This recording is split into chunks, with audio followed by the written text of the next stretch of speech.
फवाद चौधरी ने अक्टूबर और नवंबर में बड़ा बहरान आने की खबर सुना दी। पाकिस्तान तहरीक इंसाफ के रहनुमा फवाद चौधरी का कहना है कि इंतखाबात का मामला सिर्फ तहरीक इंसाफ का इशू नहीं है, हम पंजाब हुकूमत को लंबा अरसा चलाना नहीं चाहते।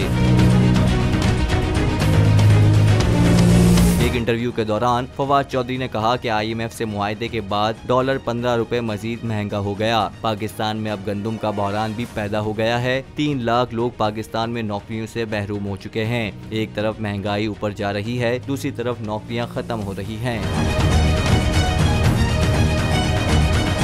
PTI रहनुमा के मुताबिक पानी पुलों से गुजर चुका है। अक्टूबर नवंबर में बड़ा बहरान आने वाला है। उन्होंने कहा कि इनका इकोनॉमिक एजेंडा है क्या जिस पर बातचीत हो। हम फसाद के बगैर इलेक्शन की तरफ जाना चाहते हैं। हम इदारों के साथ अच्छे ताल्लुकात चाहते हैं। हम चाहते हैं सियासी जमातें और इदारे एक पेज पर हों। मैं हूँ इमरान रियाज खान। अब आप मुझे देख पाएंगे सिर्फ बोल न्यूज़।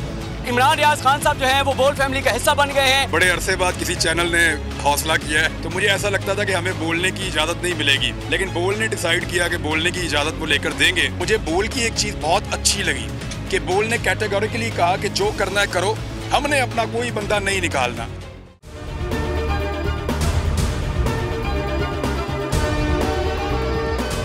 सबसे ज्यादा व्यूज, सबसे ज्यादा रील्स और सबसे ज्यादा रेटिंग के साथ बोल अब भी नंबर 1 पोजीशन पर बरकरार।